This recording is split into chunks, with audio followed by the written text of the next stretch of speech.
Shalom, kami keluarga Adrian Tuuk, Jemaat GBI Keluarga Allah Soho Kapital. Di tahun 2022, keluarga kami mengalami suatu musibah atau bencana.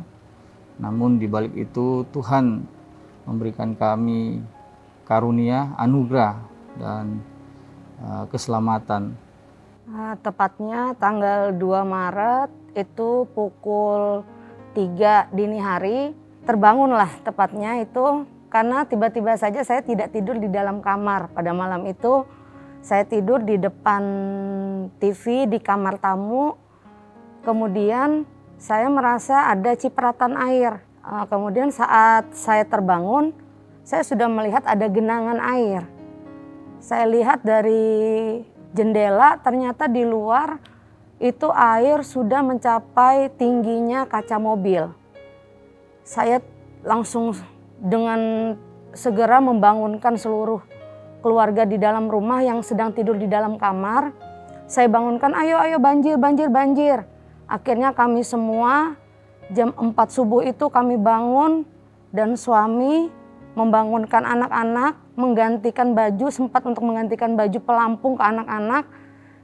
Kami bersiap-siap harus keluar dari rumah. Suami bergegas menyuruh kita bertiga dengan anak saya yang pertama itu mengangkat spring bed untuk dikeluarkan dari dalam rumah. Kemudian anak-anak 2 orang yang berusia 4 tahun dan 5 tahun kami naikkan ke atas spring bed. Kami keluar dari rumah sekitar 10 langkah dari rumah. Di persimpangan, ada simpang 4 di perumahan komplek itu, ternyata di situ ada pusaran air. Dan kami melangkah, tiba-tiba saja sudah melebihi dari tinggi badan kami semua. Secara otomatis kami refleks menekanlah spring bed ini. Di situ kami terpisah satu keluarga. Saya bersama anak saya yang kedua itu terseret arus menuju ke aliran sungai. Kemudian suami dan anak-anak yang nomor 1, saya tidak tahu lagi kemana. Saya bilang ke anak saya nomor 2, saya bilang, nak, jangan pernah lepaskan mami. Kamu pegang terus tangan mami. Sedangkan posisi kami berdua itu sudah di dalam air. Saya hanya meminta Tuhan, tolong selamatkan kami. Karena saya sebagai manusia tidak bisa meminta pertolongan selain kepada Tuhan Yesus. Itu saya dengan anak selalu profetik di dalam air. Padahal kalau secara manusia di dalam air itu sudah tidak mungkin bisa berbicara dan kita tidak mungkin bisa berkomunikasi. Tapi saya bilang, nak, profetik. Sekitar 3-5 menit kami berdua tenggelam. Itu saya sudah pasrah karena rongga dada saya sudah sakit. Sudah seperti sesak. Kemudian saya bilang ke Tuhan, Tuhan Yesus, kalau memang usia saya cukup sampai di sini, saya ikhlas, tapi tolong jangan pernah anak saya yang diambil, cukup saya saja. Tiba-tiba saya ada yang menarik tangan saya, ada orang yang menarik. Saya bilang, Tuhan, apakah ini pertolongan? Saya bilang, ternyata itulah mukjizat Tuhan untuk menggerakkan hati orang mungkin yang melihat, karena tangan saya itu di permukaan air nampaknya seperti segini.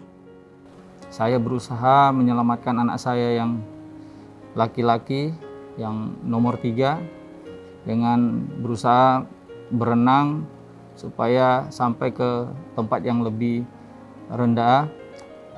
Saat itu saya kembali melihat keluarga saya yang hanyut. Saya mencoba berenang kembali untuk mencari istri dan anak saya yang terseret arus. Namun saat itu air semakin tinggi sehingga saya hanya bisa berdoa dalam hati saya, Tuhan, tolong selamatkan keluarga saya. Di saat seperti itu, saya pun sendiri harus menyelamatkan diri saya. Saya berusaha naik di atas kendaraan, ada mobil yang terparkir. Saya naik ke atas kendaraan. Ternyata di situ pun air semakin naik, sehingga saya berinisiatif untuk menyelamatkan diri masuk ke salah satu rumah yang 2 lantai.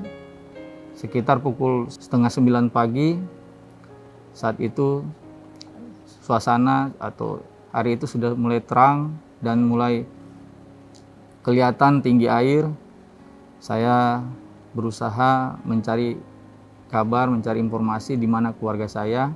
Kemudian dapat informasi bahwa istri dan anak saya selamat. Kami terpisah-pisah dan akhirnya saat kami dievakuasi, kami bertemu. Di situ saya bersyukur, berterima kasih bahwa mujizat Tuhan terjadi di dalam keluarga saya.